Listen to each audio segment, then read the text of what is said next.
Shall we drown them?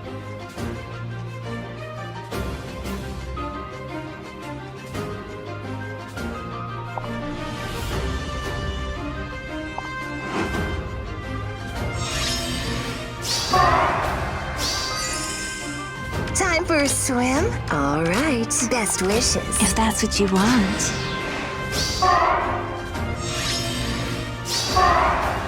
Gotta cool off.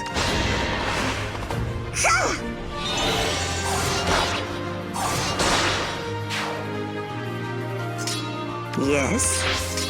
Yes. I'm listening.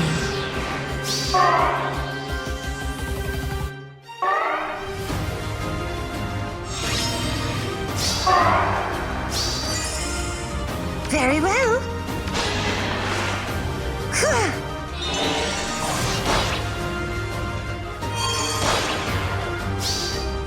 Don't get too excited.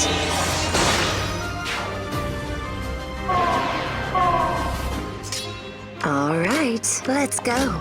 If that's what you want.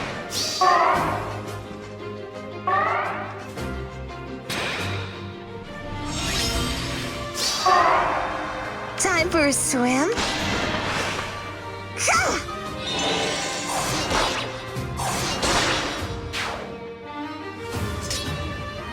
Of course. Orders? Yes.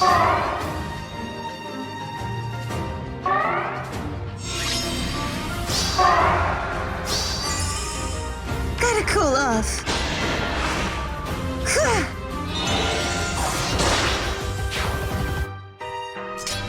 If that's what you want. All right. Best wishes.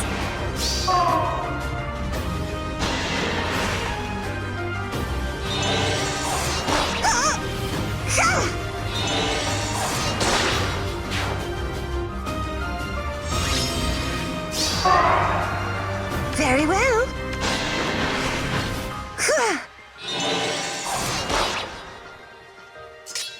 I'm listening. Yes. Let's go.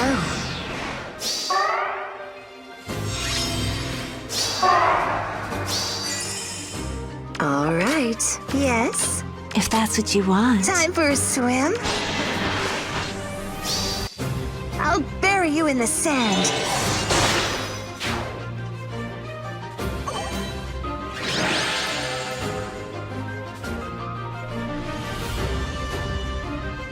Hey everyone, GuardianE here with another supported solo Camilla clear video in Fire Emblem Heroes. Today we'll be taking on the very unlikely pairing of Edelgard and Dimitri in their very own Bound Hero Battle on Infernal difficulty. So as I said, it is a supported solo, meaning that Summer Camilla, the one who is doing the solo, will still be supported by her allies in that they will do movement-based assists on her, and then further they will also provide her with buffs, with just residual peripheral buffs and proximity buffs. So the map itself, really not difficult at all, pretty straightforward. The setup is this enclosure, which is kind of interesting, that also kind of divides the map in two.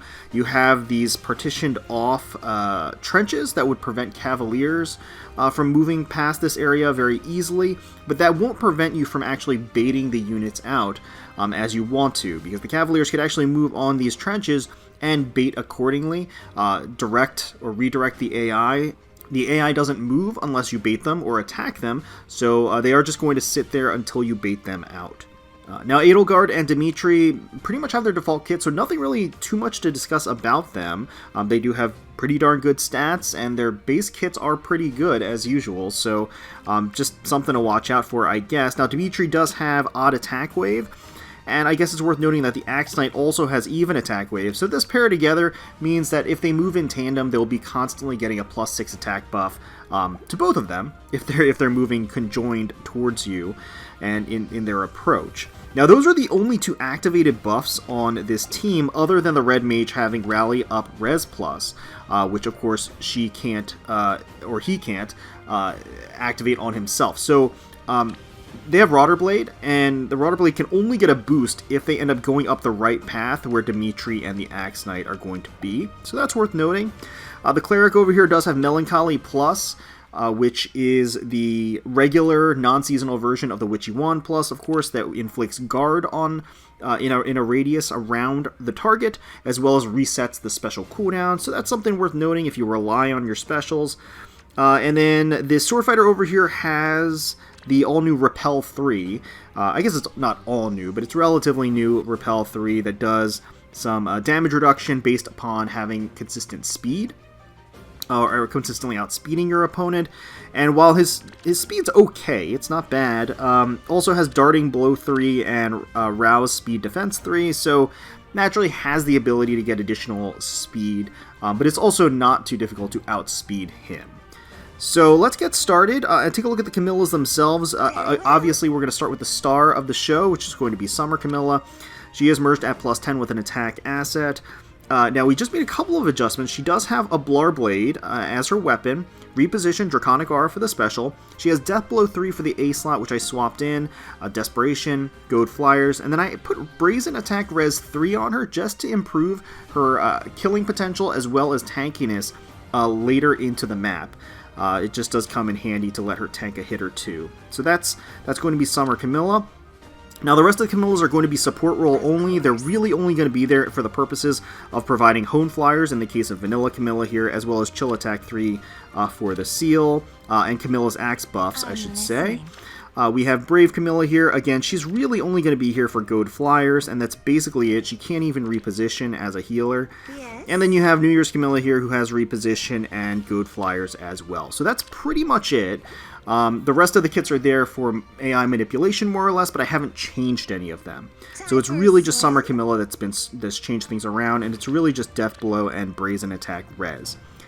So let's get started. I find that the easiest point of entry, at least for this solo method, was to just take out Dimitri right away, and since they're not going to move on turn 1 unless you bait them out, we can safely just shift over here accordingly.